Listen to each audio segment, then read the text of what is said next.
Ukraine पर ये हमले देखकर डोनाल्ड ट्रंप की नींद उड़ गई है। कीव, खार्किव, सुमी और ओडेसा के बाद ज़पोरिज़िया में हुए हमलों ने अमेरिका का नेटो वाला जमीन जगा दिया है।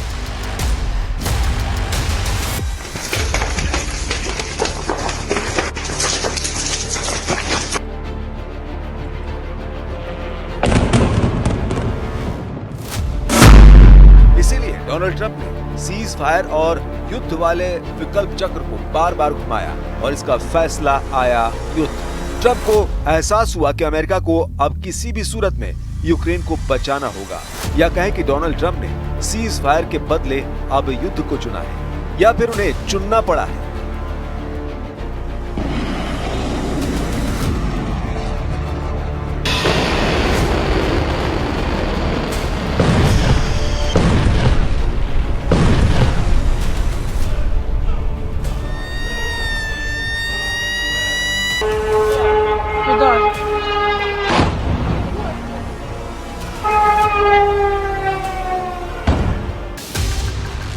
डोनाल्ड ट्रंप ने साफ कर दिया है कि अब यूक्रेन को और हथियार भेजे जाएंगे, जबकि कुछ दिन पहले ही अमेरिका ने यूक्रेन को अहम हथियारों की सप्लाई रोक दी थी। लेकिन जून के बाद जुलाई में रूस के ताबड़तोड़ हमलों ने बता दिया है कि पुतिन न ट्रंप की सुनेंगे, न ही जेलेंस्की पर रहम करेंगे। इसलिए यूक्रेन अब रोजाना ड्रोन और मिसाइल के हमलों से दहल रहा है। पुतिन के हमले और तेज हो चुके हैं, लिहाजा ट्रंप को फाइनल कॉल लेनी पड़ी।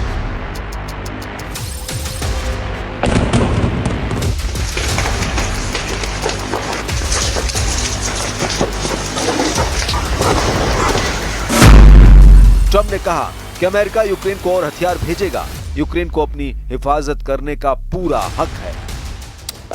We're going to send some more weapons. We have to. They have to be able to defend themselves. They're getting hit very hard now. They're getting hit very hard. We're going to have to send more weapons. Yeah, defensive weapons primarily, but they're getting hit very, very hard.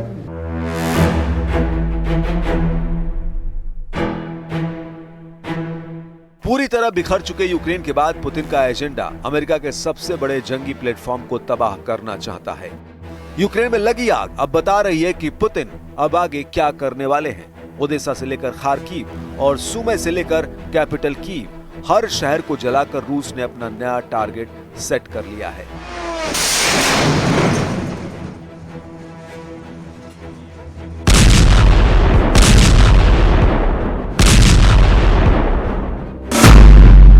Ukraine के राष्ट्रपति Vladimir Zelensky का दावा है कि एक हफ्ते में रूस ने 1270 ड्रोन, 39 मिसाइलें और करीब 1000 ग्लाइड बम यूक्रेन पर दागे हैं। इसलिए ये यूक्रेन का सबसे खूनी हफ्ता बताया जा रहा है। इन हमलों में यूक्रेन के 11 लोगों की मौत हुई, करीब 100 लोग घायल हुए।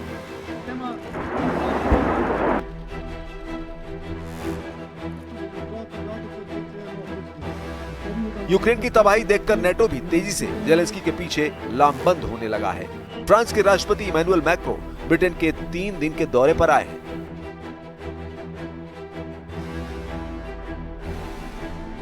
फ्रांस और ब्रिटेन वो देश हैं जो यूरोप के सबसे शक्तिशाली देशों में हैं और नेटो के फ्रंट की सबसे मजबूत सेनाओं में भी गिने जाते हैं।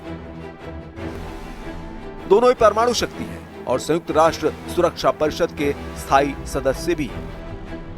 जाहिर है कि मैक्रो और ब्रिटेन के प्रधानमंत्री स्टारमर की मुलाकात में पुतिन का युद्ध छाया रहेगा। पुतिन ने यूक्रेन पर हमले करके बता दिया है कि अब वो नेटो तोड़ युद्ध की शुरुआत कर चुके हैं। यूक्रेन में पुतिन के हर हमले की तस्वीर बता रही है कि रूस का एजेंडा अब ट्रंप के ख्वाब तोड़ देगा। चौथे साल में चल रहे युद्ध में पुतिन अब यूक्रेन को आगे बिल्कुल भी नहीं बख्शना चाहते।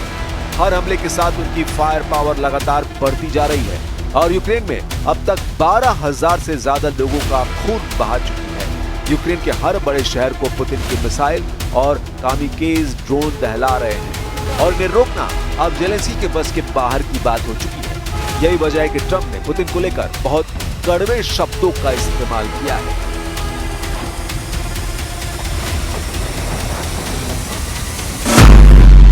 ट्रंप ने जो कहा है उसके मायने साफ हैं कि पुतिन के सिर पर खून सवार हो चुका है। ट्रंप बता रहे हैं कि पुतिन अब ना रुकेंगे, न माफ करेंगे। ट्रंप का दावा है कि पुतिन अब बहुत ही सख्ती से यूक्रेन को कुचल डालेंगे। And if I can stop a war, because I have an ability to do so, I'm disappointed, frankly, that President Putin hasn't stopped. I'm not happy about it either.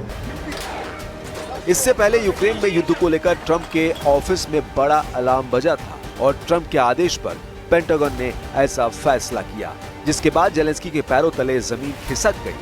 Pentagon ने कहा कि America के पास हथियारों का stock कम हो रहा है, यानी अमेरिका के अपने हथियार खत्म होने वाले हैं, इसलिए यूक्रेन को कुछ हथियारों की डिलीवरी रोकी जा रही है।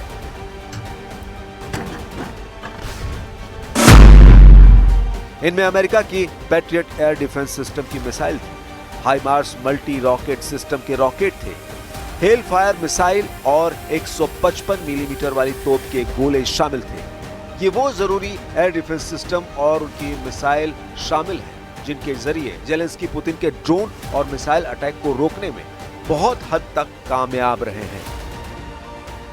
रूस न सिर्फ यूक्रेन के बड़े सैन्य ठिकानों पर हमला कर रहा है, बल्कि उन सेंटर्स को भी टारगेट किया गया है जहां यूक्रेन की सेना नए सैनिकों की भर्ती कर रही है।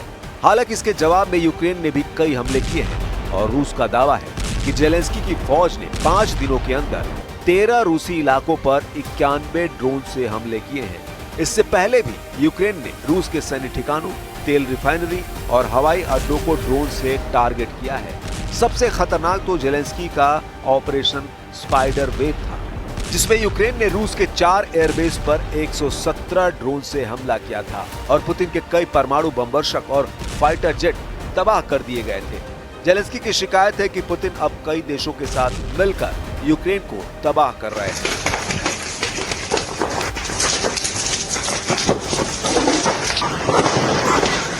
And there is no significant Russian weapon today that is produced without components, without equipment or materials from other countries, sadly including some from Europe and NATO. Yes, of course. And this must stop. Such components can be found in every Russian missile, in most of their drones, and in military vehicles. And it's not just China. Also, Taiwan and some of these parts come from the European countries and from the United States, and every single component or machine tool delivered to Russia's defense sector helps prolong the war and is a crime against peace. Putin के इरादों को टक्कर देने के लिए Europe में नई कोशिश शुरू हो गई है। जेलेंस्की हर उस शख्स तक पहुंच रहे हैं जो यूक्रेन को हथियार दे रहा है या फिर आगे दे सकता है, यानी जेलेंस्की लगातार सप्लाई रूट बरकरार रखने के लिए फील्डिंग कर रहे हैं, क्योंकि अगर यूक्रेन को हथियार मिलने बंद हुए तो समझ लीजिए कि जेलेंस्की की सेना 24 घंटे भी पुतिन के आगे नहीं टिक पाएगी। और ये बात डोनाल्ड ट्रंप भी बहुत अच्छी तरह जानते हैं। We all understand that the source of this war and the long-term threat to the European way of life is Russia. But in reality, we are not just facing Russia alone. We are facing a network of state and non-state actors that are serving the cause of aggression. This network includes Russia, North Korea, the current regime in Iran, Chinese companies. Ukraine में Putin के हमलों के बाद ऐसी ही तबाही नजर आती है और तस्वीर बता रही है कि पुतिन अब क्या करने वाले हैं, क्योंकि ड्रोन और मिसाइल धमाकों के बाद यूक्रेन के शहर वैसे ही नजर आते हैं जैसे इजराइल की बमबारी के बाद गाजा नजर आता है। खार्किव को जलाकर रूस का अगला टारगेट कौन बनने जा रहा है, ये तस्वीरें बता रही हैं। कैपिटल कीव से लेकर खार्किव और सुमी, हर शहर में रूस की फौज लाशों का पहाड़ खड़ा करना चाहती है, लेकिन परमाणु बेस पर हमले के बाद यूक्रेन पर रहम के लिए अब पुतिन के दिल में कोई जगह नहीं। 3.25 साल के युद्ध में पुतिन के शोलों की तादाद बढ़ती जा रही है। रूस में सुरक्षा परिषद के उपाध्यक्ष दिमित्री मेदवेदेव, जो रूस के राष्ट्रपति भी रह चुके हैं, उन्होंने कहा है कि यूक्रेन को लेकर अब बस एक मकसद है, संपूर्ण जीत और यूक्रेन में नाजीवाद हुकूमत की 100% तबाही, जिसे पुतिन पूरी तरह खत्म कर देना चाहते हैं।